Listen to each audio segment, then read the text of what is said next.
झारखंड को भारत का industrial hub भी कहते हैं। चलिए जानते हैं उन कंपनियों के बारे में जो इसकी पहचान है। किसी भी इंडस्ट्रियल पावर हाउस की शुरुआत कुछ बेसिक इंडस्ट्री से होती है, तो चलिए इसी पर गौर करते हैं। ये राज्य हैवी इंडस्ट्री का एक गढ़ है और इसकी बुनियाद दो मजबूत पिलर्स पर टिकी है।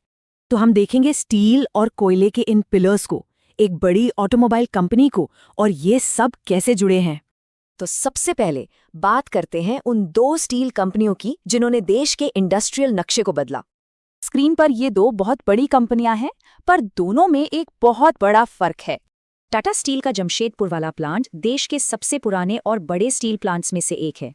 दिलचस्प बात यह है कि पूरा जमशेदपुर शहर इसी एक प्लांट के आसपास बसाया गया था। और दूसरी तरफ है बोकारो स्टील प्लांट, जो एक बहुत बड़ा सरकारी यानी पब्लिक सेक्टर का प्लांट है। ये प्लांट फ्लैट स्टील प्रोडक्ट्स बनाता है, जो कई दूसरी इंडस्ट्रीज के लिए बहुत जरूरी है। चलिए अब दूसरे पिलर की बात करते हैं, जो है कोयला उद्योग, यानी देश को पावर देने वाली इंडस्ट्री।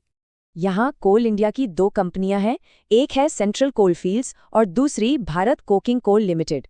सेंट्रल कोलफील्ड्स लिमिटेड या सीसीएल का हेडक्वार्टर रांची में है।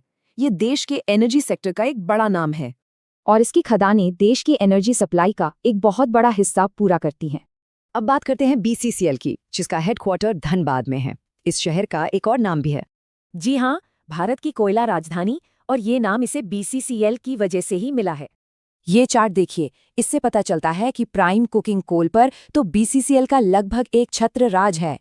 और यही कोकिंग कोल स्टील इंडस्ट्री के लिए सबसे जरूरी चीज है। मतलब दूसरा पिलर पहले को सपोर्ट करता है। अब इसी मजबूत बुनियाद पर एक और बड़ा नाम आता है, टाटा मोटर्स। जमशेदपुर में इनका प्लांट 1945 में लगा था और ये टाटा मोटर्स का सबसे पहला प्लांट था।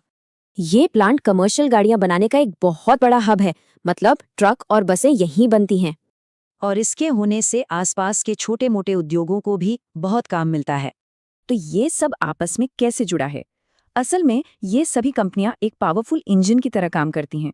देखिए, बीसीसीएल कोयला निकालता है, टाटा स्टील और सेल उससे स्टील बनाते हैं, और टाटा मोटर्स उस स्टील से गाड़ियां। तो सवाल ये उठता है कि ये मजबूत इंडस्ट्रियल विरासत झारखंड के भविष्य को क्या दिशा देगी।